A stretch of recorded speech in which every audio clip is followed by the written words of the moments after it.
In sample problem 3.1, practice problem A, we're asked to calculate the molecular, or formula mass for each of the following compounds.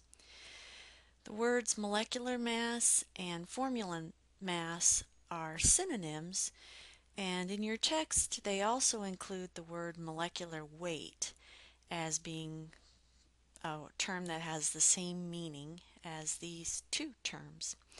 Before we look at the problem itself, let's just review very quickly.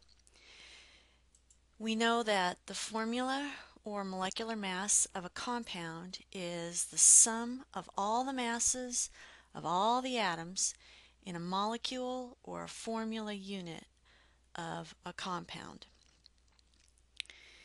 This means that we have to know the chemical formula for the compound if we're going to calculate molecular or formula mass. We have to know how many atoms are involved in a molecule or a formula unit. It also means that the units on our mass will be AMUs. We'll be forced into using the average atomic mass from the periodic table for each atom. It'll be much easier to do that instead of worrying about individual isotopes of atoms that might be present in a sample of a compound. Another thing that we'll have to keep in mind is that atomic masses, average atomic masses, can vary based on the periodic table that you're using. So for the purposes of this problem, we will be using the periodic table that comes attached to the cover sheet of your exams and quizzes for our average atomic masses.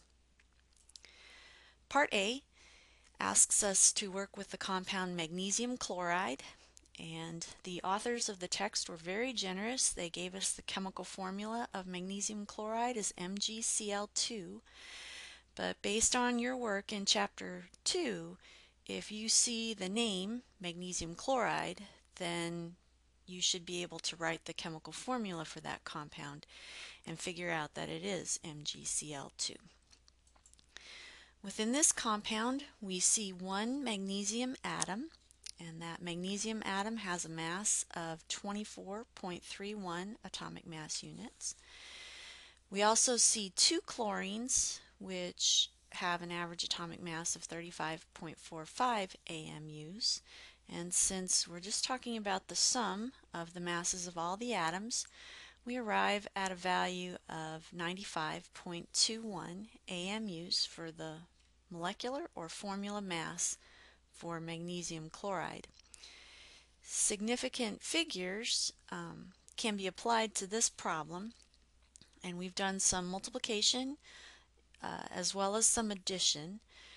In this case, the addition was the final step in our calculation, so we'll have to look at digits after the decimal, and we will come to the conclusion that 2 digits after the decimal is logical for this particular compound. Part B asks us to look at the compound sulfuric acid. The chemical formula for sulfuric acid is H2SO4. To calculate that molecular or formula mass, we will need to add the mass of 2 hydrogens at 1.008 AMUs each, the mass of 1 sulfur, which is reported as 32.06 AMUs, and the mass of 4 oxygen atoms. Those oxygen atoms average 16.00 AMUs each. Altogether, our sum in this case will be 98.076 AMUs, and we will have to worry about significant figures. It looks like we will need 2 digits after the decimal. Again, the addition is the final step of this calculation.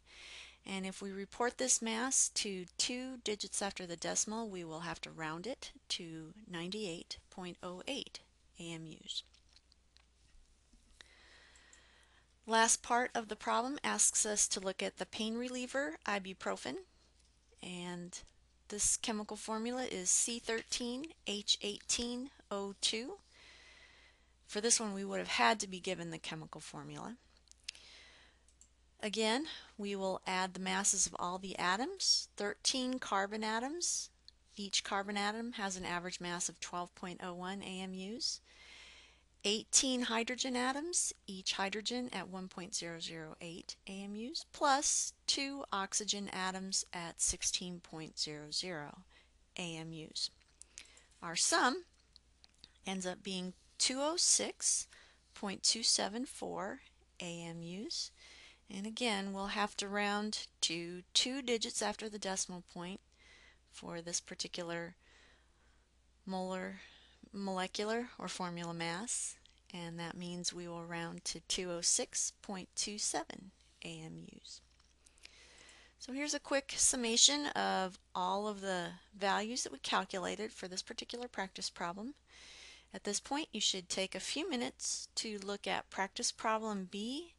Make sure that you can calculate molecular or formula mass properly, and you can check the answers to practice problem B in the back of chapter 3.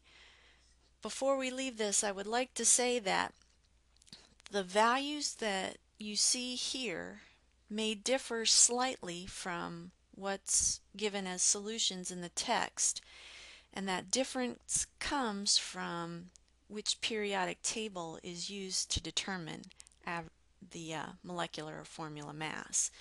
We chose to use a very specific periodic table, the same one that you'll be given for each exam and quiz, and I encourage you to use that same periodic table.